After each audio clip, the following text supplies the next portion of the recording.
안녕하십니까. 김종상의 정치인문학입니다.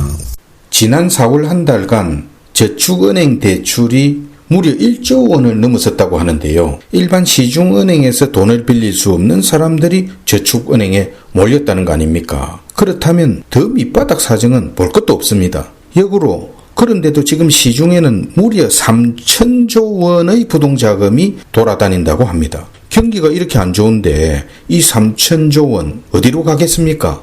저는 주식시장 아니면 부동산이라 봅니다. 서민들만 정부 지원금 좀 더 안 주나 이렇게 하면서 정부만 바라보고 있는데요. 이 정권에 길들여지면서 공생하는 처지가 되었습니다.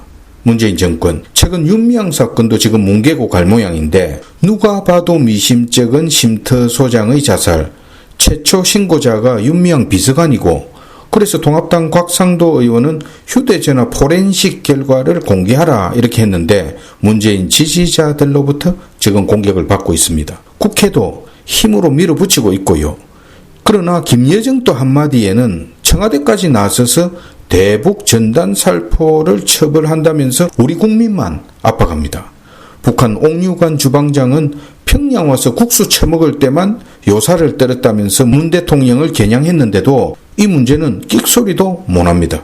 여기다가 언론 통제, 민심 조작까지 균형이 무너지면은 나라가 망하는 법입니다. 미래통합당 김종인 비대위원장 여기에 맞서서 연일 개혁 정책을 지금 쏟아내고 있는데요. 좌클릭 또 보수 우파 이미지 지우기 행보에 당 내부가 시끌시끌합니다. 중진들 반대, 특히 장제원 의원이 총대를 맨 것 같은데 여러분은 어떻게 생각하십니까? 보수를 내팽개친다는 우려의 목소리도 있지만 지금 문재인 정권의 악랄한 수작들 또 좌파들 설치는 거 보면 파격적인 변화가 불가피한 상황이 맞습니다. 중국 등소평의 흑묘 백묘론, 검은 고양이든 흰 고양이든 쥐만 잘 잡으면 된다는 그 말처럼 정권을 찾아오는 게 급선무 아닙니까? 통합당 의원들은 시급한 이런 현안들이 있는데도 거기에는 집중 안 하고 김종인 때리기에만 집중하고 있으니 정말 한심합니다.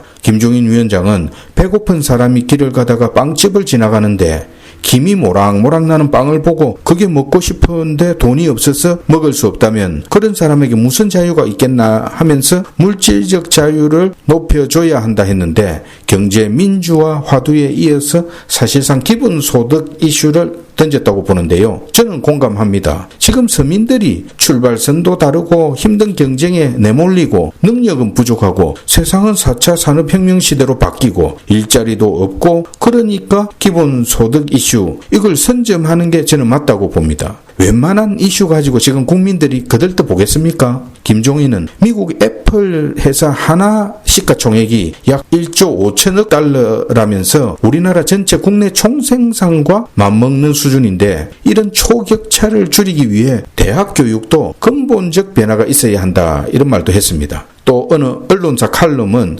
아리스토텔레스가 설득 수단으로 언급했던 에토스, 파토스, 로고스 세 가지. 여기서 에토스는 메시지를 전하는 사람의 신뢰를 말하고 파토스는 그 메시지 내용의 정서적 공감 그리고 로고스는 메시지의 논리성을 뜻하는데요. 믿을 만한 사람이 믿을 만한 메시지를 대중의 공감을 얻도록 전달해야 설득할 수 있는데 미래통합당은 신뢰, 공감, 논리 세 가지 모두 형편없다고 진단했습니다. 한마디로 민심의 흐름을 제대로 파악 못한다는 거지요. 요즘 사회적 기업, 협동조합, 마을기업 등 사회적 경제, 즉 공동체 조직도 차고 넘치는데 이게 거의 진보 조직입니다. 윤미향 사태 때 무려 300여 개의 시민단체가 윤미향을 감싸면서 지지하고 나섰는데 이들 시민단체 대부분도 그렇고요. 그뿐입니까? 요즘 기업들이 의무적으로 하는 사회공헌 여기에도 좌파단체들이 끼어들어서 좌지우지하고 있습니다. 억대 연봉의 수많은 낙하산 조직 여기에 얽힌 또 각종 이권까지